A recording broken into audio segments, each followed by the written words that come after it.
ഭിക്ഷയെടുത്ത് പ്രതിഷേധം ആരംഭിച്ചത് മുതൽ തന്നെ CPM-നും പിണറായിക്കും തലവേദനയായിരിക്കുകയാണ് മറിയക്കുട്ടി. മാസങ്ങളായി മുടങ്ങിക്കിടക്കുന്ന പെൻഷൻ ലഭിക്കണമെന്ന് പറഞ്ഞുകൊണ്ടായിരുന്നു മറിയക്കുട്ടിയും സുഹൃത്തും ഭിക്ഷയെടുത്ത് പ്രതിഷേധം നടത്തിയത്. അതോടെ തന്നെ മറിയക്കുട്ടി സമൂഹ മാധ്യമങ്ങളിലും വാർത്തകളിലുമൊക്കെ ഇടം നേടുകയും ചെയ്തു. ഇപ്പോഴിതാ സർക്കാർ ക്ഷേമ പെൻഷൻ വിഷയത്തിൽ കാണിക്കുന്ന വിമുഖതയെ രൂക്ഷമായി വിമർശിച്ചിരിക്കുകയാണ് ഹൈക്കോടതി. ക്ഷേമ പെൻഷൻ നൽകിയേ തീരുവെന്നാണ് ജസ്റ്റിസ് ദേവൻ രാമചന്ദ്രൻ അറിയിച്ചിരിക്കുന്നത്. പെൻഷൻ നൽകാൻ സർക്കാരിന്റെ കയ്യിൽ പണമില്ലെന്ന് പറയരുത്. ഏതെങ്കിലും ആഘോഷം സർക്കാർ വേണ്ടെന്ന് വയ്ക്കുന്നുണ്ടോ എന്ന ചോദ്യവും ജസ്റ്റിസ് ദേവൻ രാമചന്ദ്രൻ ഉയർത്തി. മറിയക്കുട്ടി VIP ആണെന്നും പെൻഷൻ നൽകാനായില്ലെങ്കിൽ 3 മാസത്തെ ചെലവ് ഏറ്റെടുക്കണമെന്നും ഹൈക്കോടതി വാക്കാൽ പരാമർശവും നടത്തിയിട്ടുണ്ട്.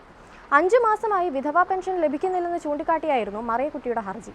മരുന്നുൾപ്പെടെയുള്ള ആവശ്യ സാധനങ്ങൾ വാങ്ങുന്നതിനായി ബുദ്ധിമുട്ടുകയാണെന്നും ഹർജിയിൽ ചൂണ്ടിക്കാട്ടി. ജൂലൈയിലെ പെൻഷനാണ് ഇതുവരെ ലഭിച്ചത്. മാസാമാസം ലഭിക്കുന്ന 1600 രൂപയിൽ നിന്നാണ് മരുന്നുൾപ്പെടെയുള്ള ആവശ്യ സാധനങ്ങൾ വാങ്ങിയിരുന്നത്. പെൻഷൻ മുടങ്ങിയതിനാൽ ജീവിതം വഴിമുട്ടിയ അവസ്ഥയിലാണ്. 3 മക്കളാണുള്ളത്. അവർ പല സ്ഥലങ്ങളിലാണ് താമസം. പെൻഷൻ തുകയിൽ നിന്നാണ് ചെലവുകൾ നടത്തിയിരുന്നത്. കേന്ദ്രവിഹിതം മുടങ്ങിയതാണ് പെൻഷൻ കിട്ടുന്നതിനുള്ള തടസ്സമെന്നാണ് അറിയുന്നത്. അത് മുടക്കമുണ്ടെങ്കിൽ കുടിശ്ശിക തുക സംസ്ഥാനത്തിന് നൽകുന്നതിനായി നിർദ്ദേശിക്കണം. പെൻഷൻ കൃത്യമായി ലഭിക്കുന്നതിനായി ഇടപെടൽ വേണം. മറിയക്കുട്ടി ഹർജിയിൽ ഇങ്ങനെയാണ് വിശദീകരിക്കുന്നത്.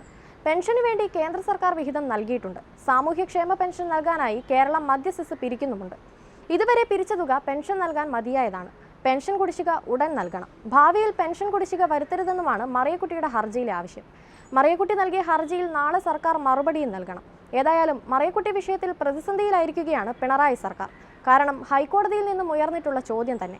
മറ്റെല്ലാ പരിപാടികളും നടത്താൻ പണമുള്ള കേരള സർക്കാരിന് പിന്നെ എന്തുകൊണ്ട് പെൻഷൻ കൊണ്ട് മാത്രം അതാത് മാസം തള്ളി നീക്കിക്കൊണ്ടിരിക്കുന്ന വയോജനങ്ങൾക്ക് പെൻഷൻ കൊടുത്തുകൂടാ എന്ന കോടതിയുടെ ചോദ്യത്തിന് മുന്നിൽ തന്നെ സർക്കാർ മുട്ടുമടക്കിയിടുന്ന അവസ്ഥയാണ്.